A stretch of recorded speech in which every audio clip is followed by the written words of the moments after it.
Biscuit recipe. இதுக்கு OTG oven எதுவும் தேவை கிடையாது. பேக்கிங் பவுடர், பேக்கிங் சோடா இந்த மாதிரி எந்த பொருளும் நம்ம இதில் சேர்க்க போகிறதில்ல.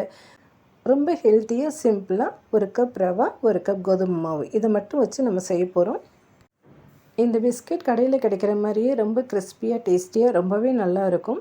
வீடியோ ஃபுல்லாக பாருங்கள். பிடிச்சிருந்ததுன்னா லைக் பண்ணிவிட்டு சப்ஸ்கிரைப் பண்ணிக்கோங்க. இப்போது பிஸ்கெட் எப்படி செய்கிறதுன்னு பார்க்கலாம்.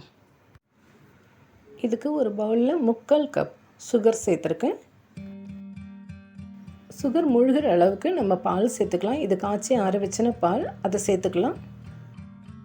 சுகர் நல்லா கரையிற வரைக்கும் இதை நல்லா பீட் பண்ணி எடுத்துக்கோங்க. இப்போது எந்த கப்பில் நம்ம சுகர் எடுத்தோமோ அதே கப்பில் 1 கப் ரவா, வறுத்த ரவா தான் இது, அதை சேர்த்துக்கலாம். அதே கப்பில் 1 கப் கோதுமை மாவு சேர்த்துக்கோங்க. எந்த கப்பில் ரவா கோதுமை மாவு எடுத்தோமோ அதே கப்பால் 1/2 கப் நெய் இல்லாட்டி உருக்கின பட்டர் சேர்த்துக்கோங்க. இது ரெண்டுமே இல்லைன்னா கூட நான் ஃப்ளேவர் ஆயில், ஃப்ளேவர் இல்லாத ஆயில் 1/2 கப் சேர்த்துக்கோங்க. இது எல்லாத்தையும் நல்லா பிசைஞ்சு எடுத்துக்கலாம்.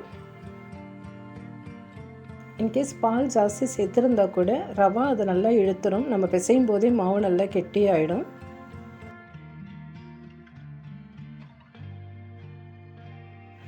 மாவு நல்லா பிசைஞ்சாச்சு. இப்போ ஒரு 10 நிமிஷத்துக்கு ஊற வச்சிடலாம்.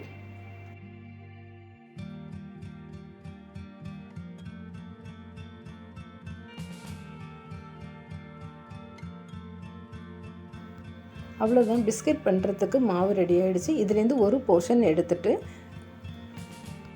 கொஞ்சமாக எள்ளு தூவிட்டு இதை நம்ம சப்பாத்திக்கு எப்படி திரட்டுவோமோ அந்த மாதிரி திரட்டி எடுத்துக்கலாம். கொஞ்சம் மொத்தமாக திரட்டிக்கோங்க.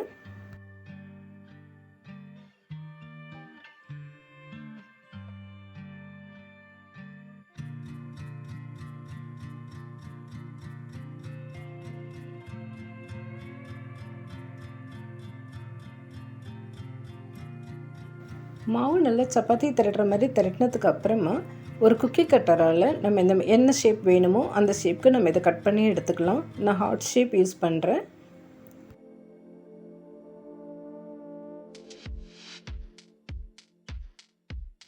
பிஸ்கெட் மெல்லிஸாக இல்லாமல் இந்த மொத்தத்துக்கு இருக்கணும். இந்த மாதிரி கட் பண்ணி எடுத்துக்கோங்க.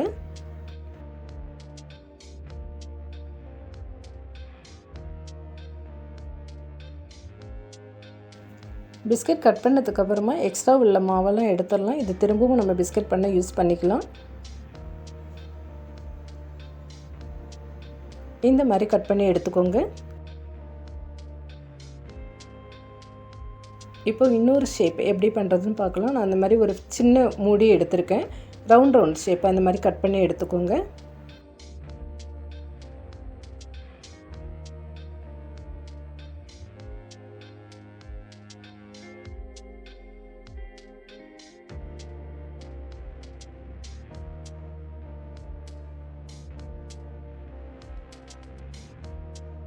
இந்த மாதிரி பிளெயினாக ரவுண்ட் ஷேப்லேயும் கட் பண்ணி எடுத்துக்கலாம். இன்னொரு ஷேப் பண்ணி காமிச்சிடுறேன்.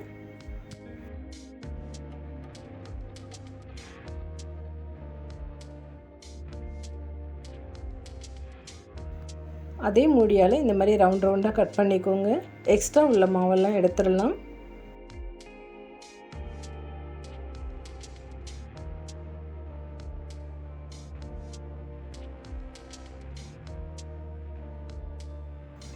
இப்போ ஒரு ஸ்பூனும் கரண்டியும் வச்சு இந்த மாதிரி ஷேப் பண்ணி எடுத்துக்கோங்க.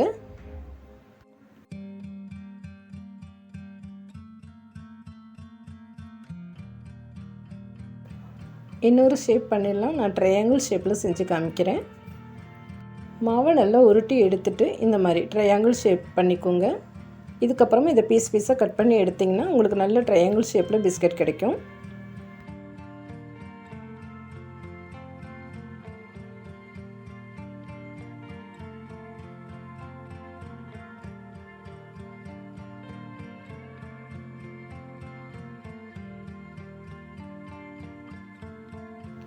இந்த மாதிரி ட்ரையாங்கிள் ஷேப்பில் கட் பண்ணி எடுத்துக்கோங்க. இன்னும் ஒரு ஷேப் ரெடி பண்ணிடலாம்.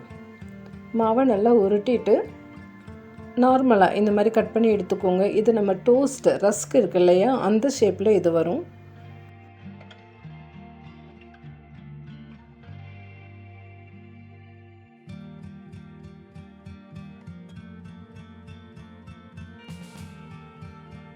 பீஸு இந்த மாதிரி ஓவல் ஷேப்பில் கட் பண்ணி எடுத்துக்கோங்க. எல்லா பிஸ்கட்டும் கட் பண்ணி ரெடி ஆகிடுச்சு.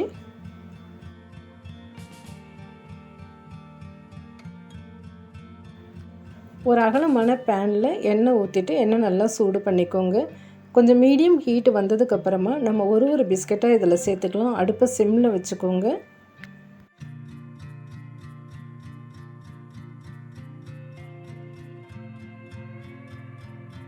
அடுப்பு சிம்லே இருக்கணும். ஏன்னா மேல் பக்கம் வெந்துடுச்சுன்னா பிஸ்கெட் கொஞ்சம் நம்ம மொத்தமாக பண்ணியிருக்கோம், உள் பக்கம் வேகாமல் போயிடும். ஸோ அடுப்பை நல்லா சிம்மில் வச்சுக்கோங்க. அடிக்கடி திருப்பி விட்டு வேக வைங்க.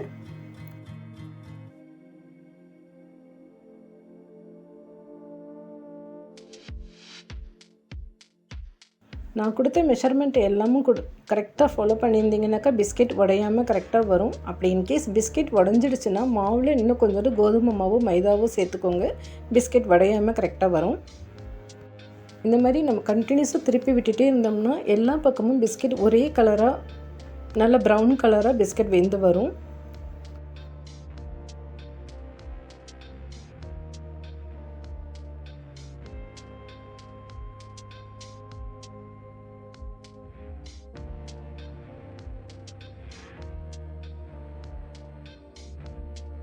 அவ்வளோதான். இது இந்த மாதிரி நல்லா ப்ரௌன் கலர் ஆனதுக்கப்புறமா எண்ணெயிலேருந்து ஃபில்டர் பண்ணி எடுத்துக்கோங்க.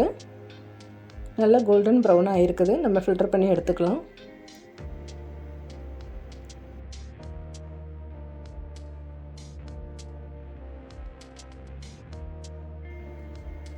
பிஸ்கெட்ஸ் எல்லாம் கட் பண்ணதுக்கப்புறமா ஒரு ஈரத்துணியால் மூடி வச்சுருங்க. இல்லாட்டினா கிராக் வர ஆரம்பிச்சிடும். ஸோ ஈரத்துணியால் மூடி வச்சுக்கோங்க. நான் இன்னொரு பேட்ச் பண்ணிடுறேன். அடுப்பை சிம்மில் வச்சுட்டு எல்லா பிஸ்கெட்ஸும் இந்த மாதிரி ஃப்ரை பண்ணி எடுத்துக்கோங்க. இது கடையில் கிடைக்கிற குக்கீஸ் மாதிரி ரொம்ப டேஸ்ட்டாக ரொம்பவே நல்லாயிருக்கும். இந்த பிஸ்கெட் செஞ்சுட்டு நீங்கள் ஒரு ஏர்டைட் கண்டெய்னரில் போட்டு வச்சிட்டிங்கன்னா இது 1 மாதம் வரைக்கும் கெடாது. ரொம்பவே நல்லா கிறிஸ்பியாக ரொம்பவே நல்லாயிருக்கும். இதோட ஸ்மெல் சொல்லவே வேணாம், ரொம்ப நல்லாயிருக்கும். ட்ரை பண்ணி பாருங்கள்.